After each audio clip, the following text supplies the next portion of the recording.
Bismillah. Assalamualaikum warahmatullahi wabarakatuh. Waalaikumsalam warahmatullahi wabarakatuh. Bismillahirrahmanirrahim. Alhamdulillahi rabbil alamin. Wa bihi nasta'inu ala umurid dunya waddin. Allahumma sholli wa sallim wa barik ala habibina wa syafi'ina Sayyidina wa maulana Muhammadin wa ala alihi wa ashabihi wa man tabi'ahum bi ihsanin ila yaumiddin. Alhamdulillah Bapak Ibu semua, malam hari ini kita masih bisa mengistiqomai kajian-kajian kita. Meskipun sebentar lagi kita akan masuk di bulan Ramadan. Mestinya malah tambah semangatnya nambah ini ketika menjelang dan masuk bulan Ramadan. Semoga semangat kita untuk tetap belajar, tetap melakukan kajian menjelang Ramadan ini menunjukkan bahwa kita ini gembira dengan hadirnya bulan Ramadan. Karena barang siapa yang gembira dengan hadirnya Ramadan, maka diharamkan kulitnya untuk menyentuh api neraka. Cuma gembira ini tidak bisa dibuat-buat. Kita bisa bilang gembira, tapi yang tahu beneran gembira itu diri kita sendiri. Ini meskipun di luarnya ketawa, bisa saja itu bukan manifestasi gembira. Tapi gembira itu adanya dalam hati kita. Karena biasanya justru kalau masuk ke Ramadan ini pikiran kita macam-macam. Mungkin hari ini kita sibuk masih mikir pandemi, masih mikir mudik, masih macam-macam. Jadi tidak sempat untuk menggembirai Ramadan. Karena kita sibuk dengan banyak masalah yang lain. Maka mari kita melatih diri kita, agak membawa diri kita hari-hari ini kita bawa ke dalam situasi gembira. Termasuk kajian kita malam hari ini. Jadi kebetulan malam hari ini kita membawa tema Asrorus Syam. Kalau dalam babnya Ihya Ulumuddin. Jadi ini bulan yang lalu kita membahas tentang Asrorus Sholah. Malam hari ini kita membahas Asrorus Syam. Seperti yang saya sampaikan bulan lalu, level asror ini level hikmah. Kalau selama ini tentang puasa, mungkin kita lebih banyak belajar kaifiat-kaifiatnya. Cara-caranya, apa yang membuat puasa kita sah dan mana yang membuat puasa kita batal. Malam hari ini dengan uraian-uraian beliau, Imam Ghazali, coba kita gali lebih dalam. Seperti apa rahasia-rahasia atau hikmahnya puasa. Baik, bismillah. Ini semoga 1 jam nyampe. Dari kitab Ihya ini saya bawa yang bagian inti-inti. Untuk bagian yang kaifiat, misalnya yang sunnahnya, makruhnya puasa, sengaja saya loncati, insya Allah Bapak Ibu sebentar lagi akan banyak sekali kajian-kajian yang berisi tentang kaifiatnya puasa. Jadi malam hari ini yang saya bawa dari Ihya yang bagian-bagian asrornya, bagian hikmah dan rahasianya. Baik, bismillah, kita mulai. Saya awali dari pandangannya Imam Ghazali tentang keistimewaan kedudukan puasa. Sebenarnya banyak ayat, banyak hadis yang beliau angkat. Tapi menurut saya yang paling menarik ini. Jadi untuk biar kita paham seperti apa pentingnya puasa. Jadi ada 2 hadis yang disambung oleh Imam Ghazali untuk mengukur seperti apa pentingnya puasa. Yang pertama adalah as-saumu nisfus sobri. Dan yang kedua, as-sabru nisful iman. Jadi ini dua hadis ini kalau digabung, jadinya nanti puasa itu besarnya atau pentingnya itu seperti seperempatnya iman. Karena apa? Karena puasa itu setengah dari sabar. Sementara sabar itu setengah dari iman. Nah, berarti keimanan kita itu seutuhnya seperempatnya sendiri ditempati oleh puasa. Nah, ini dari dua hadis ini kemudian dikumpulkan oleh Imam Ghazali untuk menunjukkan betapa pentingnya puasa. Berarti orang yang tidak puasa itu kehilangan seperempat wilayah dari keimanannya. Oke. Nah, itu keistimewaan yang pertama yang mungkin mudah kita pahami. Yang kedua, kalau ini juga hadis. Kullu hasanatin bi asyri amsaliha ila sab'i mi'ati di'fin. Segala kebaikan, apapun kebaikan yang kita lakukan itu oleh Allah dibalas antara 10 kali lipat sampai 700 kali lipat kebaikan. Jadi kita itu kan kalau berbuat baik ini kan levelnya macam-macam. Ada yang setengah ikhlas, ada yang luar biasa ikhlas. Nah itu oleh Allah kebaikan satu itu dibalas antara 10 sampai 700. Illas siyam, kecuali puasa. Fa innahu li wa ana ajzibihi. Sesungguhnya ini kata Allah, ini kan hadis qudsi. Sesungguhnya puasa itu untukku. Wa ana ajzibihi, dan aku sendiri yang secara khusus akan membalasnya. Kalau dari redaksinya hadis qudsi ini, pastinya puasa itu jauh rewardnya lebih tinggi daripada sekedar 700 kali lipat. Padahal amal baik yang lain yang biasa-biasa itu dari 10 sampai 700. Tapi ilas siang. Kalau khusus untuk puasa, ini bisa jauh di atasnya. Ini saya bawa 3 ini saja yang dari Imam Ghazali. Paling tidak kita paham ternyata memang puasa itu vital kedudukannya bagi kita umat Islam. Bahkan dia menempati seperempatnya keimanan di antara segala macam amal baik yang wajib, yang sunnah, macam-macam iman ternyata puasa ternyata menempati seperempatnya. Nah, ini keistimewaan kedudukan puasa dan pahalanya khusus Allah saja yang tahu. Allah langsung yang memberi. Wa ana ajzibihi. Baik, yang pertama ini untuk menunjukkan istimewanya puasa.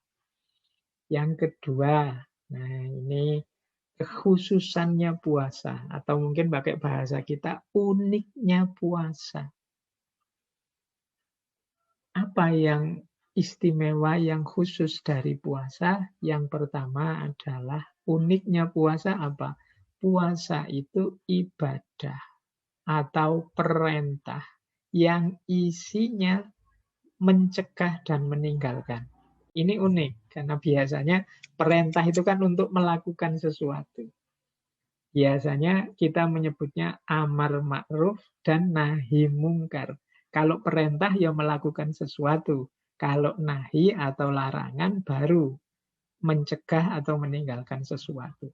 Tapi puasa ini khusus. Puasa ini perintah untuk meninggalkan. Kalau bahasa Arabnya amru nahyin. Amr tapi nahi. Jadi perintah untuk meninggalkan. Biasanya kan kita misah-misah antara amr dengan nahi. Tapi kalau dalam puasa, redaksinya adalah redaksi perintah.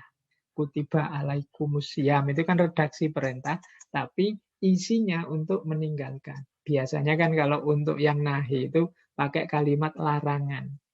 Jangan melakukan ini, jangan melakukan itu, tidak boleh ini, tidak boleh itu. Tapi khusus untuk puasa, ya karena dia ini memang unik, istimewa, perintah, tapi jenisnya untuk tidak melakukan, untuk meninggalkan, dan untuk mencegah. Itu kekhususannya puasa yang pertama.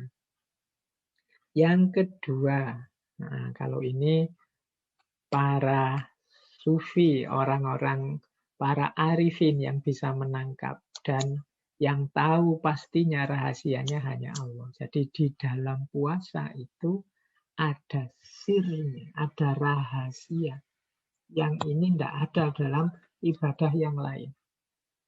Hanya Allah yang tahu. Sering mungkin Bapak Ibu mendengar di ceramah-ceramah, di kajian-kajian, puasa ini satu-satunya yang orang lain tidak bisa mendeteksi. Hanya kita yang tahu. Saya di rumah makan-makan keluar ditanya orang puasa kan bisa bilang puasa. Atau sebenarnya saya tidak makan tapi aku tidak niat puasa juga. Itu tetap hanya aku yang tahu dan Allah. Bahkan nanti puasa kita itu diterima atau tidak. Itu ya satu-satunya yang tahu hanya Allah semata. Jadi keistimewaan puasa yang kedua, dia ada sirnya, ada unsur rahasianya. Yang hanya Allah yang tahu, hanya Allah yang bisa melihatnya. Orang lain tidak bisa. Itu keistimewaan kedua. Keistimewaan yang ketiga, kekhususan yang ketiga. Puasa itu menutup jalannya musuh Allah, yaitu setan. Apa jalannya setan ke dalam diri kita? Hawa nafsu. Saat kita puasa, ini kan kita sedang mengendalikan hawa nafsu. Ya, yang paling mudah kan syahwat makan minum. Katanya Imam Ghazali, syahwat makan minum ini memperkuat hawa nafsu. Nafsu semuanya. Kalau kita makan dan minum kan kita jadi kuat. Nah, nafsu juga ikut kuat. Nafsu macam-macam, segala jenis nafsu bisa. Tapi kalau kita lemes, karena mungkin mengurangi makan, mengurangi minum, itu kan nafsu juga jadi tidak berdaya juga, karena fokus pada daya kita yang sedang lemah. Inilah mungkin ada hadis yang mungkin bahasa saya sifatnya simbolik bahwa saat Ramadan itu setan dibelenggu. Dibelenggu itu caranya mungkin tidak harus dibayangkan ada rantainya terus dia diikat. Enggak. Dibelenggu dengan cara apa? Kita menutup jalannya setan, yaitu hawa nafsu. Jadi setan itu kan masuk dari diri kita lewat syahwat. Dorongan-dorongan, bisikan-bisikan. Tetapi saat kita puasa, kita melemahkan diri itu dengan mengurangi makan minum, sehingga setan tidak bisa masuk. Jalannya tertutup. Nah, itu terus dikiaskan dengan bahwa di bulan Ramadan itu setan dibelenggu. Nah, jadi berarti yang membelenggu siapa? Kita. Dengan cara berpuasa. Sehingga jalannya tertutup. Ini istimewa. Jadi kekhususan puasa selain tadi yang di awal disebut bahwa puasa itu seperempatnya iman, di sini dijelaskan lagi puasa itu khusus karena amrun nahyin, puasa itu khusus karena sir, dan puasa itu khusus karena menutup jalan bagi nafsu, berarti menutup jalan dari godaan setan. Setan seperti dibelenggu sekarang. Nah, ini kekhususan puasa. Nah, selanjutnya di Ihya juga Imam Ghazali menjelaskan orang yang menjalankan puasa itu ada level-levelnya. Mungkin Bapak Ibu sering mendengarkan level-level puasa ini. Ya, sumbernya memang dari Ihya.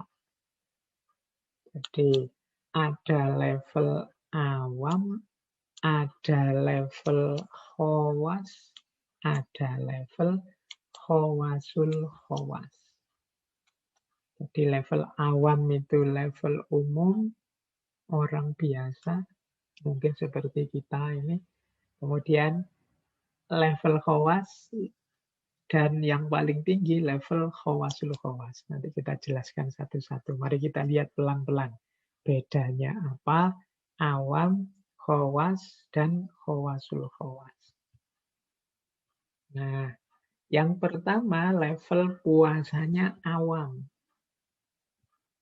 Kalau orang awam ini ya level puasa yang hanya melihat syarat rukunnya. Kalau dalam agama itu syarat rukunnya dalam fikih. Jadi mencegah perut, mencegah mulut, dan kemaluan dari memenuhi keinginannya. Ini dari istilahnya Imam Ghazali, mencegah perut dan kemaluan. Itu kan yang paling utama kelihatan memang tidak makan, tidak minum, dan tidak memenuhi kebutuhan biologis.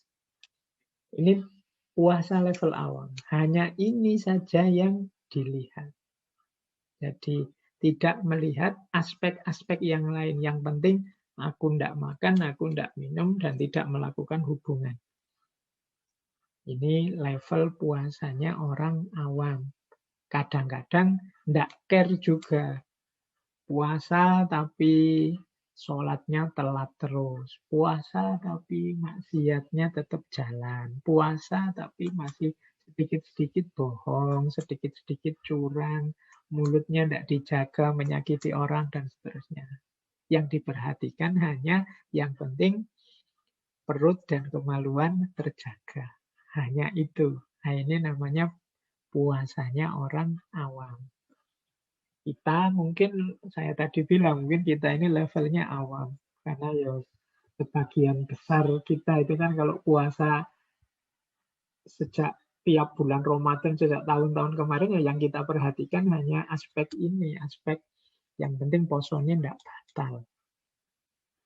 Nah, ini tidak salah. Karena memang standar fisiknya orang puasa itu ya tidak makan, tidak minum, tidak berhubungan.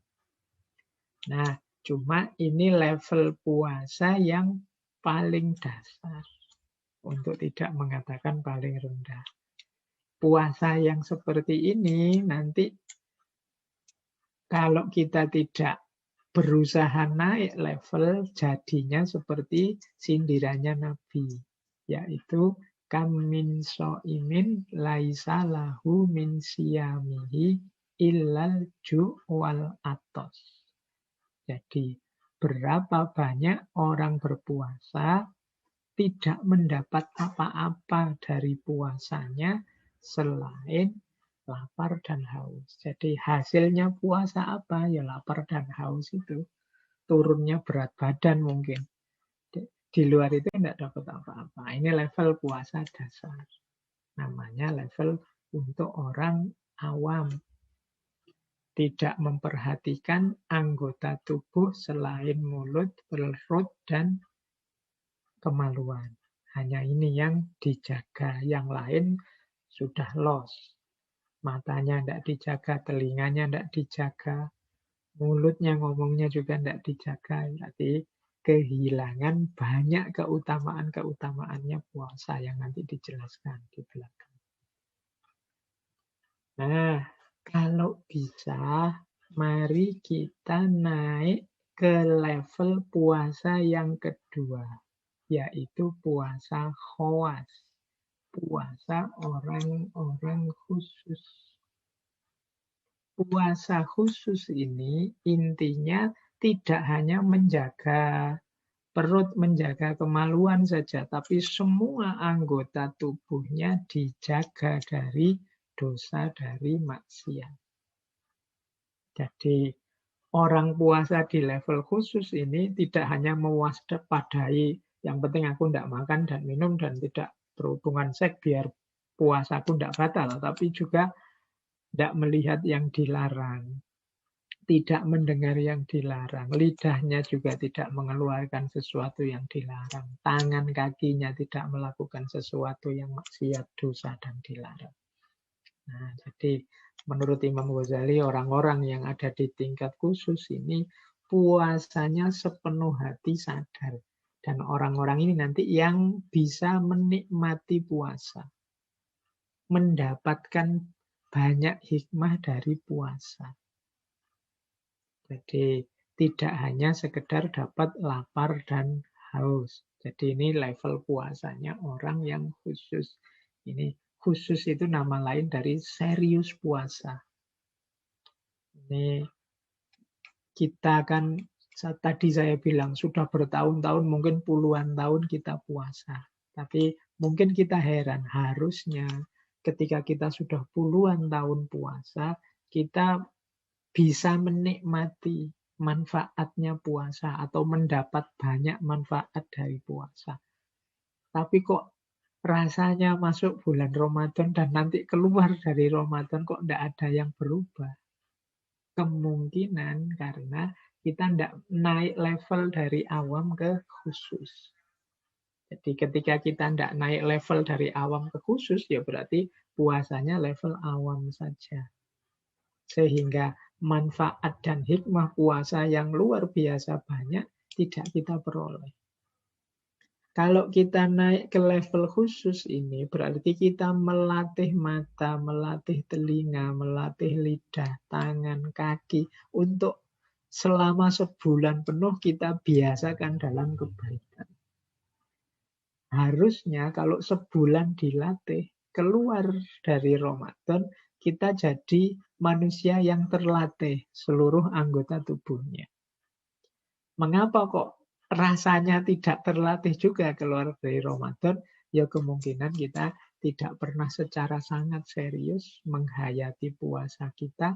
Mungkin puasa kita hanya perhatian pada yang membatalkan secara fikih tadi. Tidak makan, tidak minum, dan tidak berhubungan seksual. Maka untuk bisa meraih banyak hikmah manfaat dari puasa, biar tidak sekedar dapat lapar dan haus, ya puasa kita mari naik ke puasa khusus. Cara dan cirinya apa puasa khusus itu? Ada 6 kalau dalam Ihya. Yang pertama adalah memincingkan atau memalingkan mata, mencegah dari melihat kemana-mana, apalagi kepada yang tercela dan dibenci atau dimakruhkan. Jadi melihat yang tidak seharusnya dilihat. Melihat aibnya orang lain, melihat auratnya orang lain, melihat ini maksiatnya mata. Kalau hari ini kita harus berjuang paling tidak lewat medsos kita. Kalau keluar-keluar kan alhamdulillah diuntungkan dengan pandemi sehingga kita tidak banyak keluar sekarang. Kemungkinan melihat macam-macam di luar semakin mengecil. Tapi kan kita tiap hari tidak bisa lepas menatap gadget kita, laptop, HP. Nah, ini tetap harus hati-hati. Biar tidak melihat yang tidak boleh, yang tercela. Bahkan tidak hanya yang haram, tapi yang dimakruhkan. Semoga nanti waktu puasa kita bisalah. Tidak hanya puasa mulut dan puasa perut, tapi juga mata kita ikut puasa. Ya mungkin gadgetnya tidak harus dipanteng terus. Ya kita carilah jadwalnya. Ya mungkin dalam sehari dilihat berapa kali ikut puasa. Hari ini kalau dalam dunia IT ada istilah social media fasting, puasa sosmed. Puasa sosmed itu ya seperti puasa ini, jadi ada jadwalnya. Kayak puasa kan ada jadwalnya makan ya. Sosmed kita kalau bisa ya dijadwal, tidak terus-terusan dipantengin, ditunggoni. Nah ini matanya juga puasa. Yang kedua, lidah. Lidahnya jangan ngomong yang sia-sia, ngomong yang berdusta, mengumpat.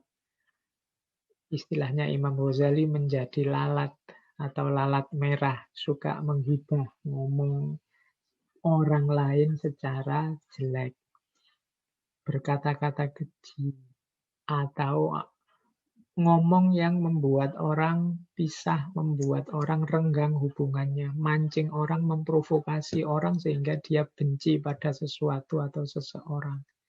Kata-kata yang penuh permusuhan atau kata-kata yang mengandung riak, pamer.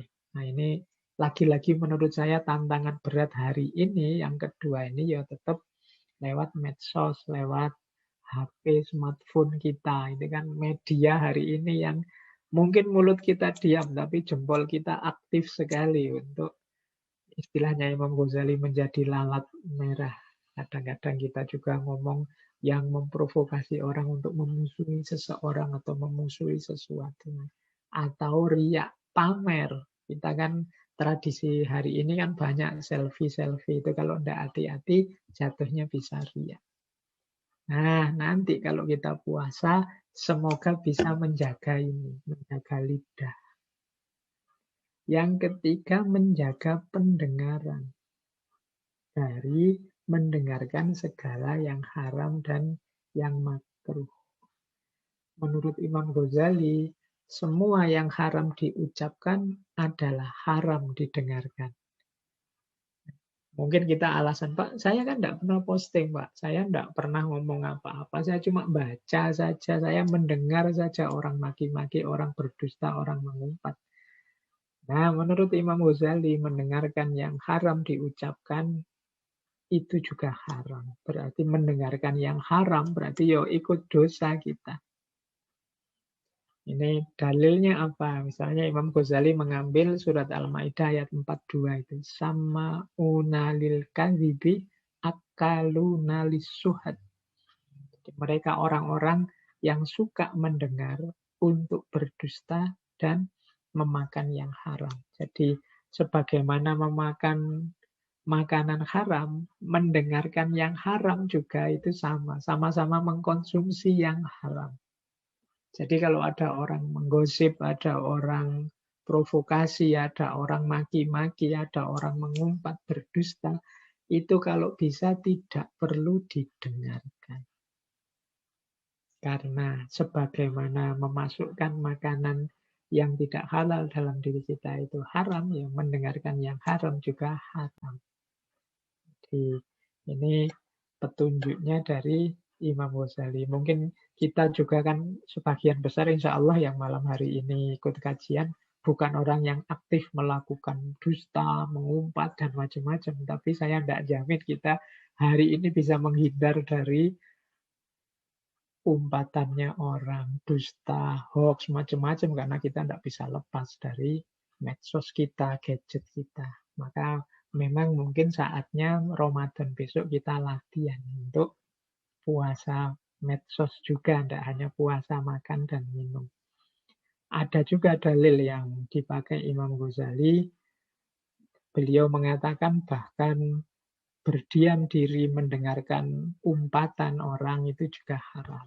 Ini beliau mengambil salah satu hadis dari Nabi yang bunyinya yang mengumpat dan yang mendengar itu berserikat dalam dosa. Mengapa begitu? Karena kalau tidak ada yang mendengar, mungkin orang juga tidak akan ngomong jelek. Mengapa orang kok berlanjut yang suka mengumpat, diulang-ulang mengumpat terus. Yang suka berdusta, diulang-ulang berdusta terus. Yang suka menghibah, hibah terus. Karena kita menyambutnya, kita mendengarkannya, bahkan kita bersemangat untuk mengejar ada berita baru apa, ada cerita baru apa tentang kasusnya orang ini, artis ini, dan lain sebagainya. Kita senang, kita ikut menyambut. Nah ini makanya Nabi bersabda yang mengumpat dan yang mendengar itu berserikat dalam dosa. Kalau kita tidak menyambut, kalau kita tidak melike, kita tidak ngasih jempol, ya mungkin dia tidak terus. Hari ini kan banyak orang yang dikejar hanya viral. Semakin viral mungkin dia semakin banyak like, mungkin dia semakin banyak dapat income. Iklannya semakin banyak datang dan kita yang termasuk ikut meramaikan. Ini mungkin pakai istilah hadisnya Nabi tadi berserikat dalam dosa. Yuk, makanya puasa kita besok biar berkualitas, ya segala aspek mari kita puasai juga. biar kita tidak larut dalam situasi yang kita prihatinkan seperti hari-hari ini. Ini ciri puasa level khusus yang ketiga. Ciri puasa yang keempat, yang menjaga, tadi kan sudah mata, kemudian telinga, ini juga semua anggota tubuh yang lain tetap juga harus dijaga, termasuk tangan dan kaki. Tangan tidak boleh zalim, kaki juga tidak boleh dipakai untuk menuju kezaliman, dosa, kemaksiatan, kesalahan, dan lain sebagainya. Nanti Imam Ghazali menjelaskan secara khusus tentang perut. Iya, waktu kita puasa di pagi hari sampai maghrib itu kita menjaga perut. Tapi biasanya perut itu lolos dari penjagaan kita begitu waktu berbuka datang. Masuklah segala macam makanan yang sudah tiap hari, sejak pagi kita siapkan, kita idam-idamkan. Akhirnya kita tidak waspada. Imam Ghazali mengingatkan, ya meskipun sudah buka puasa, jangan sampai kita lepas kontrol. Masuk makanan-makanan yang subhat, apalagi makanan yang haram. Jadi, awas salah rumus. Jadi, ya puasa kita sudah benar. Subuh sampai maghrib kita tidak memasukkan apa-apa ke dalam perut. Begitu waktu berbuka datang, kita bebas makan minum. Tapi tetap harus memperhatikan semoga yang masuk bukan sesuatu yang haram. Menurut Imam Ghazali, orang kok berbuka dengan yang subhat atau yang haram, ini seperti orang membangun istana, tetapi meruntuhkan kotanya. Jadi, ya kayak di Jogja itu kan ada istana. Nah, istananya dibangun, tapi kota Jogjanya dihancurkan. Sama saja. Misinya puasa gagal total. Maka begitu waktu berbuka datang, ya bukan berarti yang tadi kita mengendalikan diri terus los sebebas-bebasnya. Enggak. Jadi kita tetap harus mengikuti nilai-nilai dan norma-norma puasa. Meskipun waktu berbuka sudah datang. Makanya yang kelima itu Imam Ghazali juga mengingatkan tidak berlebihan waktu berbuka. Jadi berpuasa memang menahan diri, menahan hawa nafsu. Tapi kalau kita tidak hati-hati, terus waktu buka ini terus loss. Ini bagi Imam Ghazali gagal sudah makna puasanya. Faedahnya puasa hilang. Sejak pagi kita menghancurkan, memblokir jalannya setan biar tidak memanfaatkan nafsu. Tapi begitu buka puasa datang, jalan blokiran tadi kita buka lagi blokirannya. Jadi sehingga kalau ada idiom setan dibelenggu di bulan Ramadan, ya setan dibelenggunya hanya dari subuh sampai maghrib. Begitu berbuka, kita buka lagi blokirannya, dia bisa masuk tanpa terhalang. Jadi jangan berlebihan. Kadang-kadang kan di antara kita antara bulan puasa dengan bukan bulan puasa, itu pengeluarannya justru lebih banyak di bulan puasa. Makannya lebih mewah, meskipun 2 kali, bahkan ada yang masih tetap 3 kali karena hanya pindah jam makan saja. Nah ini tergolong tidak waspada, tidak hati-hati, berlebihan saat berbuka. Ya misinya puasa tetap gagal, meskipun sah puasanya. Karena misinya puasa itu kan menahan diri. Tapi begitu maghrib menahan dirinya hilang. Dan yang keenam, puasanya orang khusus itu puasa antara khauf dan roja. Jadi antara takut tidak diterima dan berharap Allah ridho dan menerima.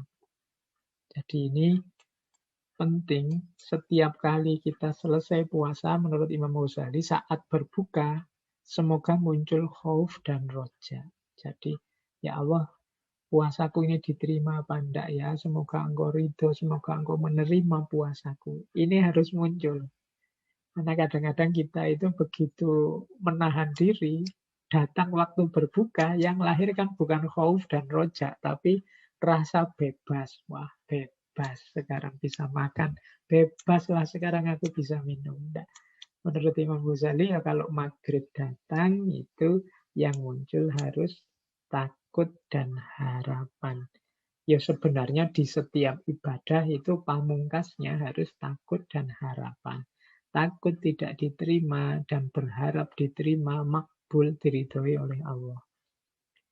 Rasa takut dan rasa penuh harap ini nanti membuat kita ibadah apapun yang kita laksanakan, ya kita lakukan sepenuh hati. Mampu kita, sekuat kita, sak pol-pol pokoknya. Tidak kita tahan-tahan. Kita berikan versi terbaik dari ibadah itu. Karena kita takut dia tidak diterima. Dan nanti insya Allah, Allah lebih melihat kesungguhan, keseriusan kita ini. Nah, jadi ini 6 ciri puasa level 2. Level orang-orang khusus. Kita sudah nyampe sini saja sudah alhamdulillah. Insya Allah nanti ada banyak sekali hikmah dan manfaat puasa akan kita rasakan.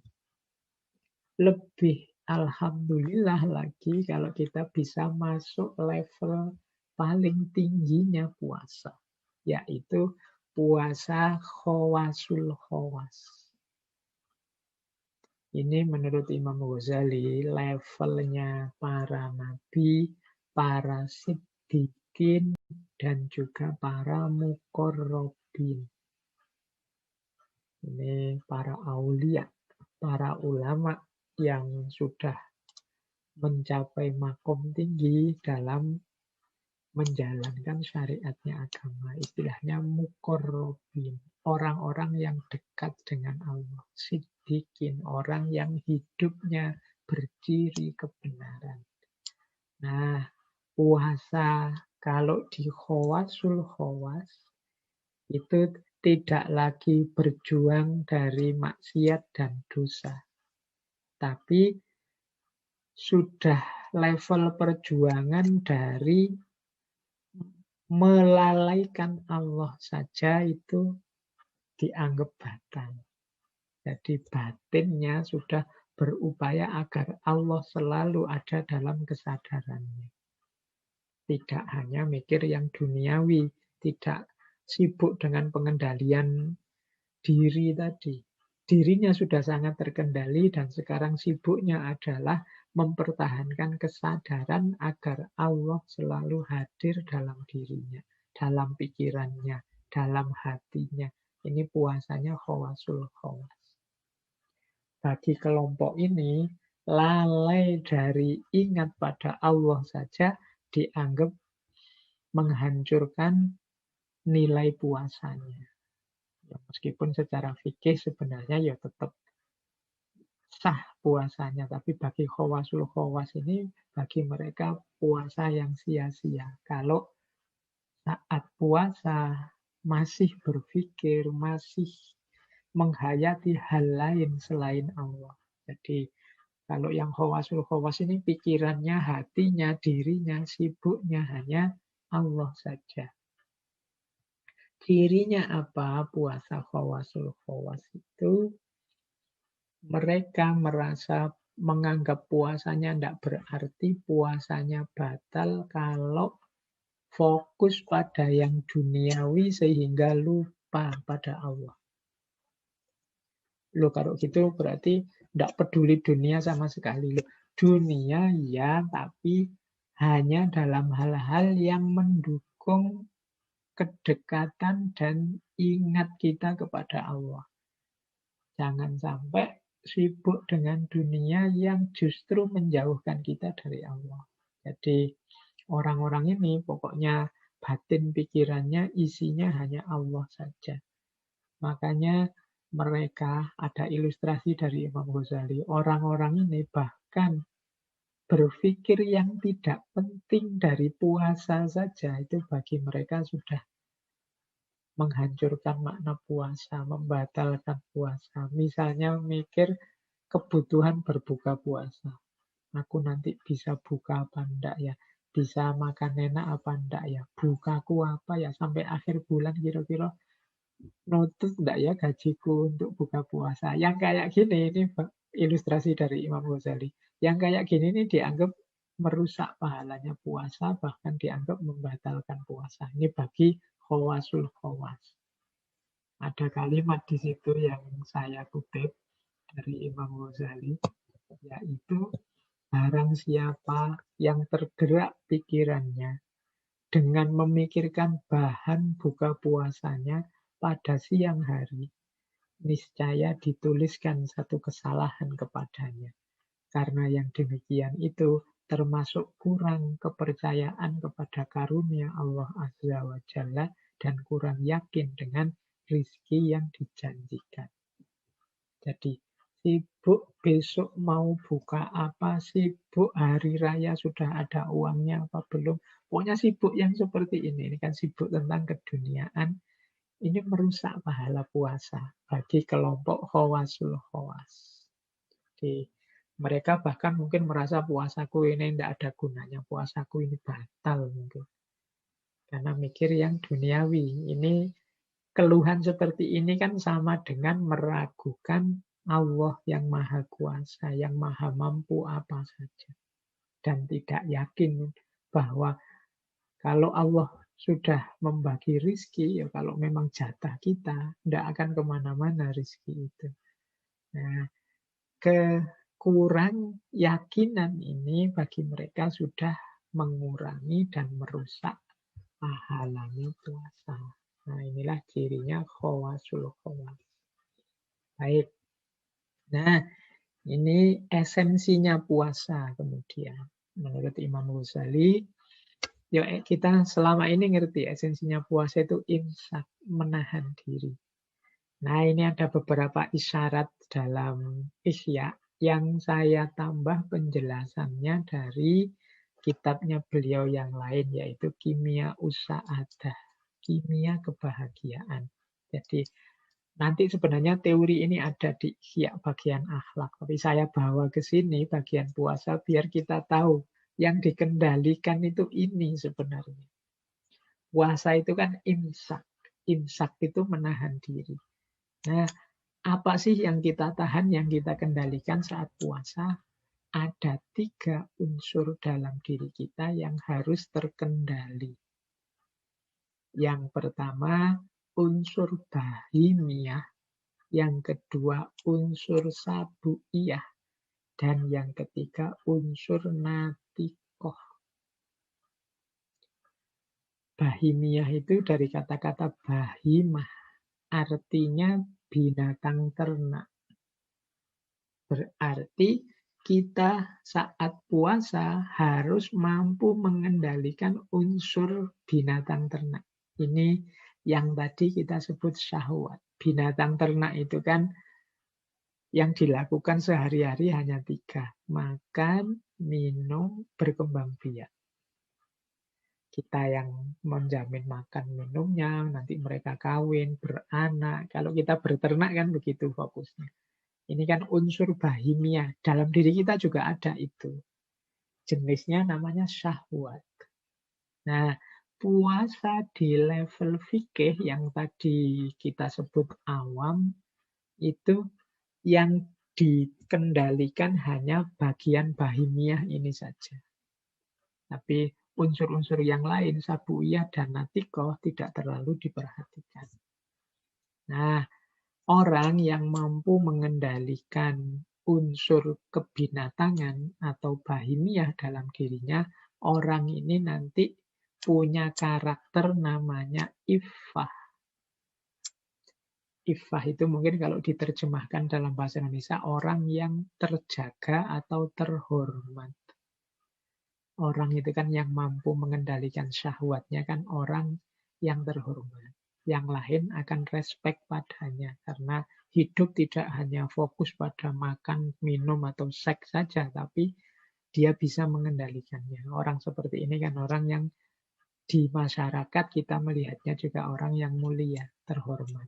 Makanya pengendalian bahimiyah akan melahirkan iffah, kehormatan. Nah, tapi tidak hanya ini yang harus kita kendalikan. Kalau hanya ini, level puasa kita masih awam. Kita juga harus mengendalikan unsur kedua, sabu'iyah. Sabu'iyah ini dari kata-kata sibak. Sibak itu binatang buas. Nah, bedanya apa binatang ternak dengan binatang buas? Kalau binatang buas ada unsur agresifnya. Ini kalau dalam diri kita, variabelnya namanya amarah. Yo, ambisi, cita-cita, keinginan, target, tujuan. Ini kan unsur amarah. Sesuatu yang ingin kita capai. Itu pun tetap harus kita kendalikan. Yang tadi, yang puasanya orang Khawas ini kan banyak mengendalikan ini. Mata jangan terlalu banyak melihat mana-mana. Telinga jangan diloskan mendengar apa saja. Kaki jangan dipakai menuju target apa yang tidak diperbolehkan. Ini mengendalikan sabu'iyah. Jadi mengendalikan kebinatang buasan dalam diri kita. Gosip yang tadi kan, mendengarkan gosip atau melihat yang tidak boleh. Ini kan sebenarnya unsur amarah. Jadi unsur kebinatang buasan. Nah, ini harus kita kendalikan. Tidak boleh di-loss. Dikendalikan itu dipenuhi secukupnya. Sama seperti syahwat tadi. Bukan dimatikan, dipenuhi secukupnya. Makan ya secukupnya saja. Kalau di puasa dilatih sehari 2 kali saja. Sahur sama buka. Ini melatih syahwat memenuhi secukupnya saja. Amarah juga begitu. Jangan berlebihan, yang tidak boleh, yang dosa, misalnya target, ambisi, menginginkan sesuatu yang tidak boleh. Inginkan saja yang sesuai norma, sesuai aturan. Dan dipenuhi secukupnya. Jangan kekurangan, jangan berlebihan. Kalau manusia tidak punya amarah sama sekali, tidak punya cita-cita, tidak punya keinginan, tidak punya target, dunia ini tidak maju. Tapi target, cita-cita, keinginan juga tidak boleh berlebihan. Nah, yang tengah-tengah itu namanya saja'ah. Saja'ah itu berani. Berani hidup. Ada orang tidak berani hidup, namanya pengecut. Ada orang yang berlebihan beraninya, namanya nekat. Amarahnya berlebihan. Nah, ini yang kita kendalikan saat puasa. Yang ketiga, natikoh. Natikoh itu akal. Pikiran juga harus kita kendalikan. Pengetahuan juga harus kita kendalikan. Tidak mentang-mentang informasi apa saja bisa masuk. Semuanya dengan serakah, dengan tamak kita masukkan. Sehingga banyak hal yang tidak penting, banyak hal yang merusak juga kita masukkan dalam pikiran kita. Nah, natikoh ini kemampuan berpikir yang harus kita kendalikan. Namanya ilmu, pengetahuan. Kalau dia terkendali, namanya hikmah. Jadi, hikmah itu pikiran kita yang terkendali. Tidak kekurangan ilmu, tapi juga tidak mencari, mengejar ilmu yang tidak ada gunanya, yang mazmumah, yang tidak. Jadi ilmu yang memang penting, manfaat, berguna untuk hidup. Tidak untuk pamer, tidak untuk merendahkan yang lain, tidak untuk membanggakan diri, menyombongkan diri di depan yang lain. Tidak. Jadi ilmu yang secukupnya saja untuk kepentingan manfaat, maslahat kita pribadi dan juga masyarakat. Nah, kalau bisa seperti ini berarti akal kita juga terkendali. Kalau terkendali, kita punya karakter namanya hikmah. Hari ini mungkin ini perjuangan ini. Mengfilter materi-materi yang masuk ke dalam pikiran, dalam akal kita. Karena ini kan berhubungan dengan informasi yang hari ini membanjir tanpa bisa kita bendung. Ruginya kalau kita sama sekali tidak punya filter, itu nanti banyak hal tidak penting, tidak jelas, tidak ada gunanya, numpuk di kepala kita. Sehingga yang penting-penting, yang manfaat-manfaat yang utama-utama tidak kelihatan, kelewatan. Maka kita harus punya karakter hikmah. Jadi dalam puasa ada pengendalian diri kita, paling tidak pada 3 unsur jiwa kita. bahimiyah, sabuiyah, natikoh. Kalau tiga-tiganya terkendali, itulah yang oleh Imam Ghazali disebut adalah adil. Nah, istilah-istilah ini di bagian Asrorus Siyam itu disebut sesekali, tidak detail. Nanti detailnya di bagian belakang, bagian akhlak. Tapi inilah yang kita kendalikan secara batin dalam puasa. Semoga melahirkan adalah, nanti kalau dalam Al-Quran, hidup yang sesuai fungsi kita secara tepat, yang adil, itulah takwa. Baik, kita lanjutkan. Nah, kemudian Imam Ghazali juga menjelaskan rahasia pengendalian nafsu.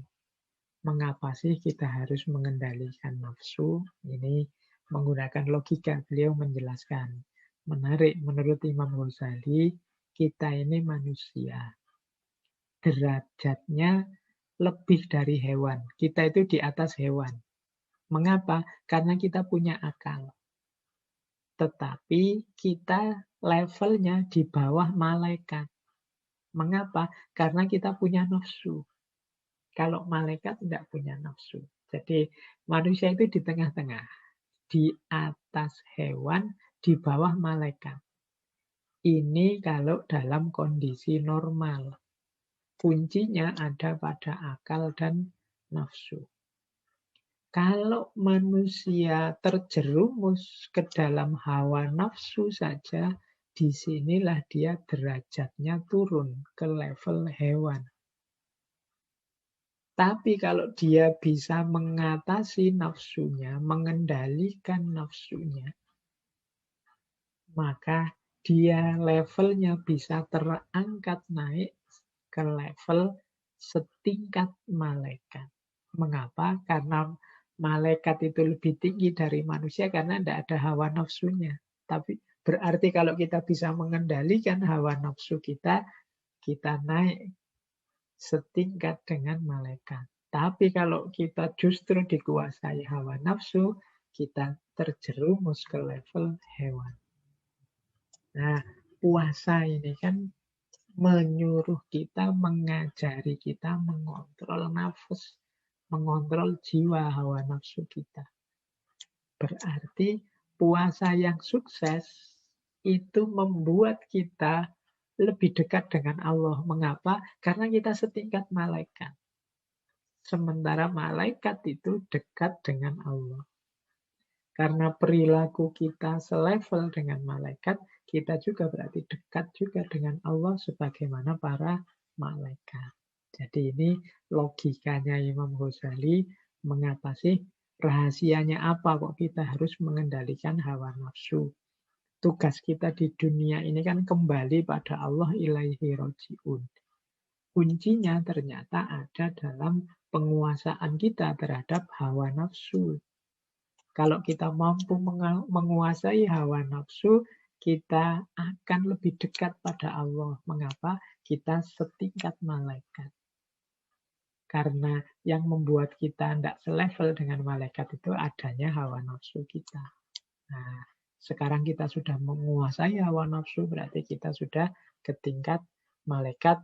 Nama lainnya adalah kita lebih dekat dengan Allah. Nah, inilah rahasianya mengapa ada puasa. Ya karena dalam rangka Allah memberikan pembelajaran luar biasa pada kita untuk mengendalikan nafsu. Nah, nanti di Ihya juga Imam Ghazali menyebut dua jenis orang. Jadi ada orang yang berbuka tetapi berpuasa. Ada orang yang berpuasa tetapi berbuka. Ada orang yang berbuka tapi berpuasa. Ini orang ini menjaga batinnya, menjaga anggota tubuhnya dari melakukan maksiat. Tetapi dia tetap makan dan minum. Kalau hari ini kita menyebutnya ya orang ini tidak puasa. Tetapi kok yang dilala dia tidak puasa tapi menjaga batinnya. Ini ya salah. Lebih salah lagi yang kedua. Orang ini puasa tetapi berbuka. Jadi dia tidak makan, tidak minum, puasa kan berarti. Tetapi tidak menjaga segala anggota tubuhnya yang lain. Nah, ini berarti orangnya puasa tetapi berbuka. Ini menurut Imam Ghazali, orang puasa tetapi berbuka ini seperti orang bodoh. Ilustrasinya apa? Ilustrasinya di Ihya itu seperti orang yang wudhu, dia menyapu anggota tubuhnya saat wudhu 3 kali. Ini benar. Tetapi harusnya dibasuh 3 kali, bukan disapu atau diusap, tetapi dibasuh. Nah, ini kan Imam Ghazali kan madhab fikihnya Syafi'i. Kalau dalam Imam Syafi'i, wudhu itu dibasuh, bukan diusap. Nah, kalau ada orang wudhu, misalnya mengusap wajahnya 3 kali. 3 kalinya benar, tapi mengusapnya salah. Jadi sehingga ya wudhunya tetap batal menurut mazhab Syafi'i versinya Imam Ghazali. Nah ini contoh seperti ini itu seperti orang yang puasa tetapi berbuka. Orang yang menahan lapar dan haus tetapi tidak menjaga anggota tubuhnya yang lain. Nah, ini ada orang puasa tapi berbuka, ada orang berbuka tapi puasa. Ini dua-duanya salah. Tapi dalam penjelasannya Imam Ghazali, orang yang berpuasa tapi berbuka ini tidak hanya salah, tetapi juga bodoh. Tidak pintar. Oke, baik. Nah, kalau ini targetnya puasa, ini penjelasannya di mana-mana banyak. Puasa itu hasilnya adalah takwa. Takwa itu apa sih? Yang pertama, haibah. Jadi haibah itu takut karena kebesaran keagungan. Haibah itu seperti mahasiswa kalau dipanggil rektornya misalnya. Itu haibah, ada gentarnya sedikit. Atau kita dipanggil atasan, tiba-tiba dipanggil presiden, itu ada haibahnya. Nah, orang yang berpuasa di antara indikator suksesnya itu takwa. Gentar di hadapan Allah. Ketika dia sukses puasa, keluar dari bulan puasa, dia semakin takut kepada Allah. Orang yang semakin takut pada Allah, semakin hati-hati hidupnya, semakin tidak sembrono dengan maksiat dan dosa. Ini sesuai dengan surat Al-Baqarah 281. Nanti ada surat Ali Imran 102 untuk makna taat. Jadi takwa itu artinya taat. Jadi berarti apa? Keluar dari bulan Ramadan, indikatornya kita ini semakin bertambah ketaatannya atau tidak. Makanya ada, saya tidak tahu ini hadis apa asar, bahwa bukanlah yang berhari raya itu yang bajunya baru, tetapi yang ta'atuhu yazid.